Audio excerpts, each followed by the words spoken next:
Hi friends, ಎಲ್ಲರಿಗೂ ನಮಸ್ಕಾರ. Welcome to my mini vlog. ಈ ವಿಡಿಯೋ ಶಿವರಾತ್ರಿ ಹಬ್ಬದ ವಿಡಿಯೋ ಆಗಿರುತ್ತದೆ. ಎಲ್ಲರಿಗೂ ಮಹಾಶಿವರಾತ್ರಿ ಹಬ್ಬದ ಶುಭಾಶಯಗಳು.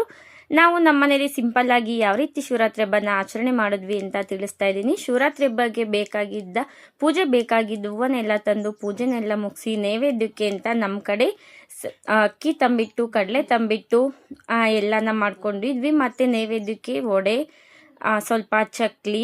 ನಮ್ಮ ಕಡೆ ಶಿವರಾತ್ರಿ ಹಬ್ಬದ ದಿನ ಅನ್ನ ಮಾಡೋದಿಲ್ಲ, ಹಾಗಾಗಿ ಉಪ್ಪಿಟ್ಟು ಎಲ್ಲ ಮಾಡಿ ದೇವರಿಗೆಲ್ಲ ನೈವೇದ್ಯ ಮಾಡಿ ಆಮೇಲೆ ನಮ್ಮೂರಲ್ಲಿ ಒಂದು ತುಂಬಾನೇ ವಿಶೇಷವಾದ ತ್ರಿಲಿಂಗೇಶ್ವರ ದೇವಸ್ಥಾನ ಇದೆ.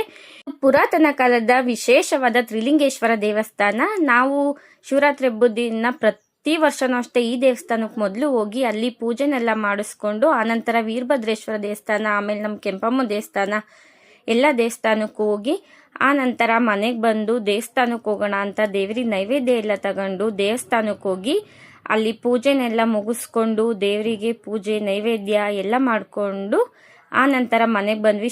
ಆಮೇಲೆ ಶಿವರಾತ್ರಿ ಹಬ್ಬದಲ್ಲಿ ವಿಶೇಷವಾಗಿ ನಮ್ಮ ಕಡೆ ಎಳ್ನೀರನ್ನ ದೇವಸ್ಥಾನಕ್ಕೆಲ್ಲ ಕೊಡ್ತೀವಿ. ಎಳ್ನೀರನ್ನೆಲ್ಲ ಕೊಟ್ಟು ನಾವು ಎಳ್ನೀರನ್ನೆಲ್ಲ ಕುಡಿದು ಈ ಹಬ್ಬನ ಮುಗಿಸಿದ್ವಿ. ಈ ವಿಡಿಯೋ ನಿಮಗೆ ಇಷ್ಟ ಆದರೆ ಪ್ಲೀಸ್ ಲೈಕ್ ಮಾಡಿ, ಶೇರ್ ಮಾಡಿ, ಕಮೆಂಟ್ ಮಾಡಿ. ಮತ್ತೊಂದು ಹೊಸ ವಿಡಿಯೋದೊಂದಿಗೆ ಸಿಗ್ತೀನಿ. ಅಲ್ಲಿವರೆಗೂ take care, bye. Thank you so much.